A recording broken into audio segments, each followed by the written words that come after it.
and distribution channels improve. And if you look at the cloud games today, they're closer in complexity to the Space Invaders than they are to something like World of Warcraft. So that's actually the problem, right? The global gaming market's about $65 billion, and social gaming is focusing on about 2/3 of that. They're focusing on the casual gameplay, something like a time waster that you spend 5 to 10 minutes playing. And there's not much innovation. Probably all of you have heard the stories of social gaming companies accusing each other or suing each other because they're copying each other's products. And the players that play these games spend tens to hundreds of dollars per year playing these games, whereas the global gaming market, what's called the core gaming market, these are the folks that are buying the Xboxes and the PlayStations, right? They're playing the World of Warcrafts and the Halos, Call of Duty. They're spending hundreds to thousands of dollars to support their choice of entertainment, and this is it's part of their culture. They play more than 14 hours a week. So what we want to do is we want to build games for the web, for the cloud, that cater to the core gaming market. And we want to build franchises, not clones, because that's one of the ways where I believe we'll protect the business from kind of the hits-driven nature of video games business, but definitely leverage the freemium or free-to-play model where it doesn't cost the consumer anything to try your game. They would actually buy premium features or premium items inside the game itself. We want to encourage competition, strategic thinking, and social play. There's not much competition. Like if you play Farmville, if you log into Farmville every day and pick your turnips, you can't really lose the game, right? So I want to show you a quick demo, quick teaser trailer of our game called Survival of the Fittest.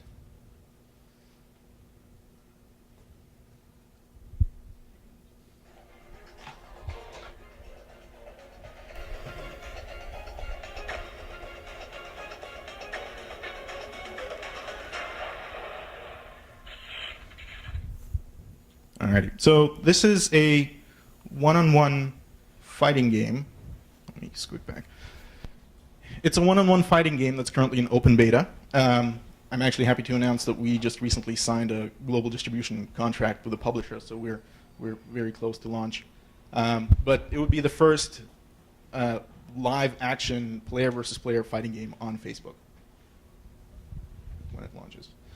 In terms of competition, there definitely is the possibility that the large casual-focused game companies will pivot into the kind of the core gaming space.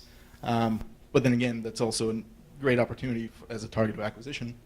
There's also two companies that are based here in San Francisco that are kind of trying this. Kicksai and Kabam are going after the kind of the core gaming market, and they're seeing success, although their games still do not have kind of the live player versus player mechanics. Who we are, our founding team has experience from Facebook, Zynga, and Oracle. So our strengths are really internet marketing growth, games production, and web scale applications. And two of our founders are graduates of State, as well as our entire engineering team. So pretty awesome to be here. Financing, so we're seeking $500,000 in seed round investment. We already have a couple of seed investors on board, and we as co-founders have personally kind of bootstrapped this thing with $120,000 of our own cash. Milestones and financials. So we do have a pretty small burn rate. So we're projecting to break even about $35,000 revenue per month, which is about 5 months from launch. And long-term goals, 5 years from launch, to have 5 titles in circulation. Again, building franchises, not an army of clones, and generate about $140 million a year. For exits, there's sustained profitability. So games companies can remain small and build very profitable products. So there's always that. Acquisition, as I mentioned, there's definitely large gaming companies out there. So we could be a potential acquisition target. And then going after IPO, which is, after you build up kind of the network of players, it makes sense to publish other third-party developers' games or acquire third-party developers that have complementary visions and products. In terms of acquisition, there's been over 240 different mergers, acquisitions, and investments in the game space over the last 2 years, so it's a pretty hot space. And that's it. Oh, thank you. Thank you, brother.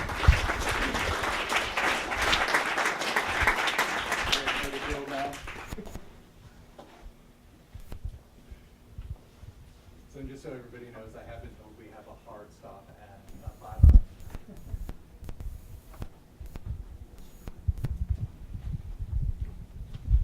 Thank you, Kirill. That was a fantastic presentation. The numbers are huge. The ones you put up, 65 billion, and is it 2/3 that which is the core gaming market? Right.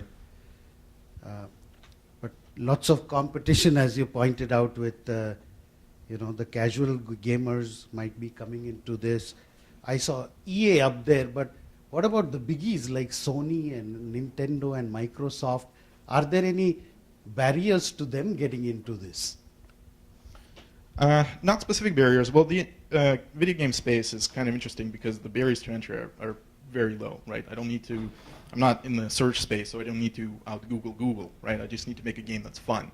And that's one of the downsides is that it is competitive, but one of the upsides is that the barrier to entry is fairly low, where if you put out a fun game, then you're going to get distribution.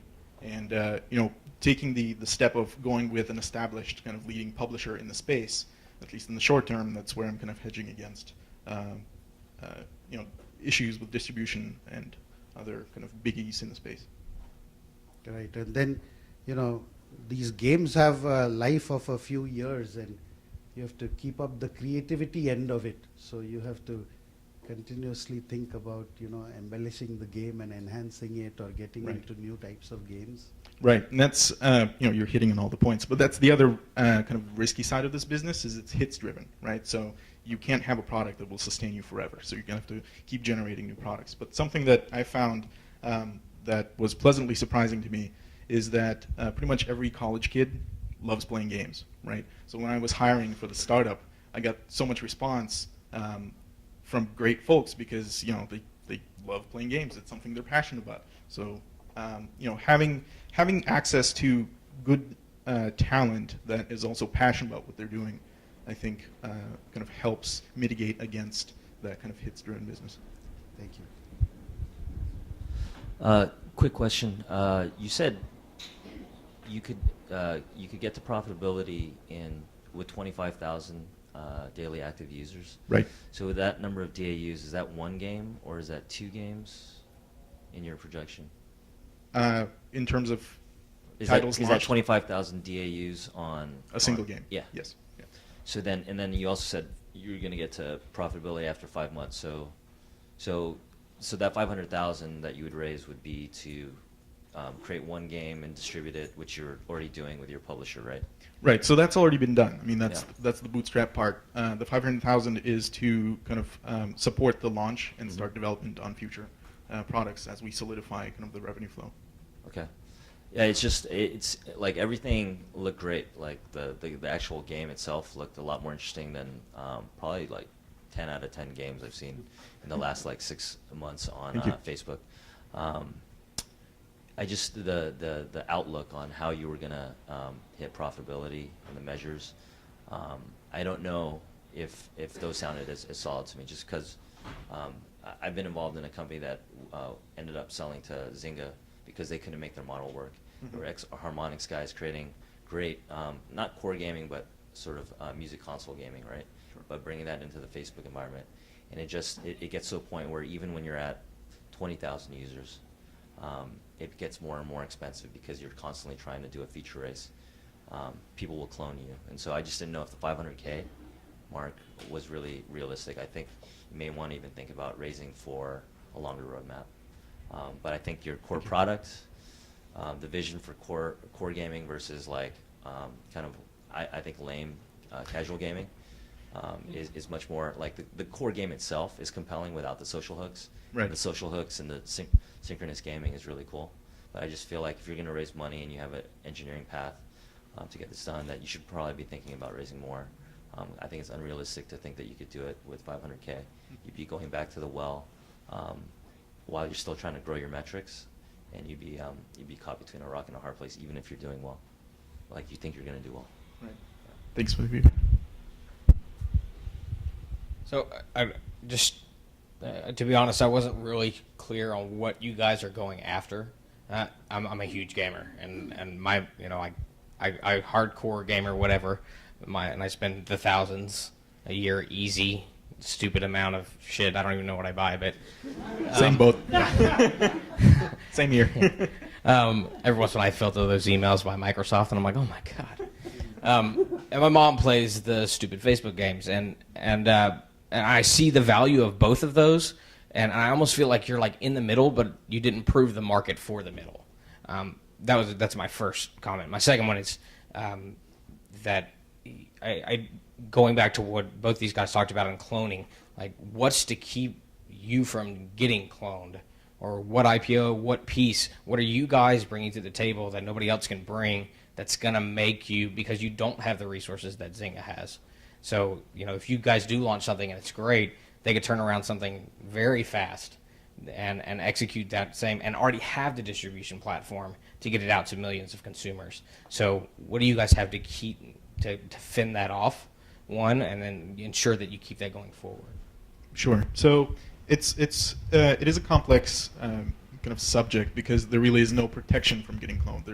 There's no way you could patent a game. You could patent certain pieces of it, but because there's no real protection for gameplay, you do get people cloning.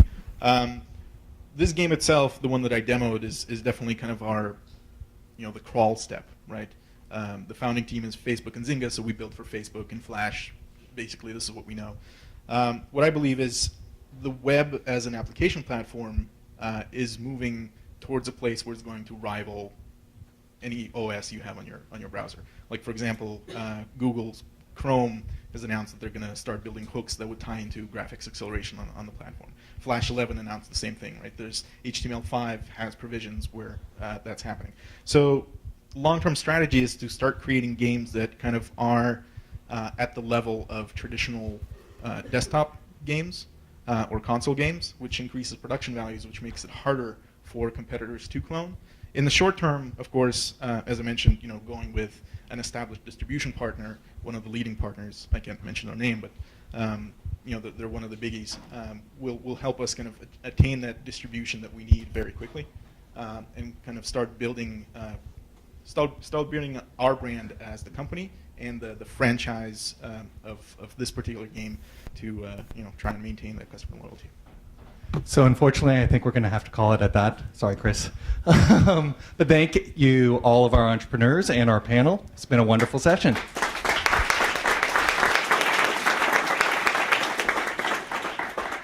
Thank you. Hey, just a quick hand vote. If you had to invest money in one of the companies, invest in the travel company, raise your hand. Yeah, first. Okay. Invest in the astrology. All right. And invest in gaming. Wow, it's like a virtual tie. It's like the Iowa primary. Excellent. Well, that's a nice vote of confidence. Thanks for everybody. Thanks for our panelists. So we'll have Peter up and running in about 1 minute, so no need to leave. Stay seated.